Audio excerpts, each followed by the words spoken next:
આ ઉત્તરાયણના દિવસે એ અત્યારથી કહી દઉં તમને.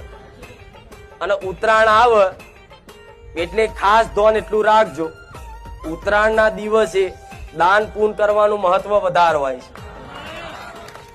એ દિવસે તમારા એરિયાની ગાયો, રખડતી ગાયો, તમારા એરિયામાં કોઈ જનાવર, કૂતરા, બલાડા જે બી દેખાય એને તમારી યથાશક્તિ પ્રમાણે દાન કરજો. ભગવાન 100% રાજી રહેશે.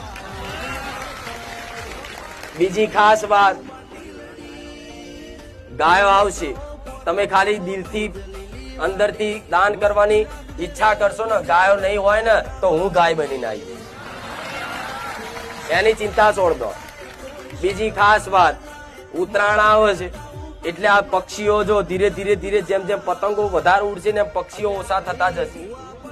અને ઉત્તરાયણના દિવસે એમનું ઘરે ભૂલી જાય છે અને કઈક કઈક તો દોરીઓમાં કપાઈ જાય છે, મરી જાય છે. એટલે આવું સરકારે તમને નિવેદન કરે છે ને, ગુજરાત સરકાર, ભારત સરકાર, કે ભાઈ ઉત્તરાયણના દિવસે ચાઇના દોરીનો પ્રયોગ કરવો, જેથી આવા જીવ પક્ષી હોય ને એમનું નુકસાન ના થાય, એમનો જીવને હાનિ ના થાય, એના માટે સરકારે નિવેદન કરે છે. એવું નિવેદન તમને હાથ જોડીને કહું છું, કોઈ જાનવરને, કોઈ જીવને નુકસાન ના થાય એનું ખાસ ધ્યાન રાખજો. હું મેલડી આવું કહું, બરોબર? જેમ કે દરેક જીવ મારા રોમના એક અંશ છે. એ રાજી તો હું મેલડી રાજી, હું મેલડી રાજી મારો રોમ રાજી, બરોબર?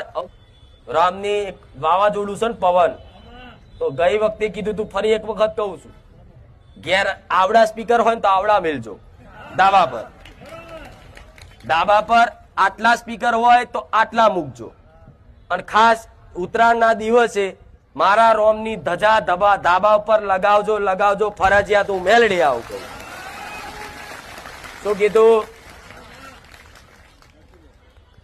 અને સવારમાં કે હોજના ટાઈમે રામ ભગવાનનું ગીત, હનુમાનજીની હનુમાન ચાલીસા અને મારું વગાડવું હોય તોય છૂટ, આ બધા ગીતો વગાડી આખા એરિયામાં ખબર પાડી દેજો કે અમે રોમવાળા રોમવારી મેલડી વાળા છીએ.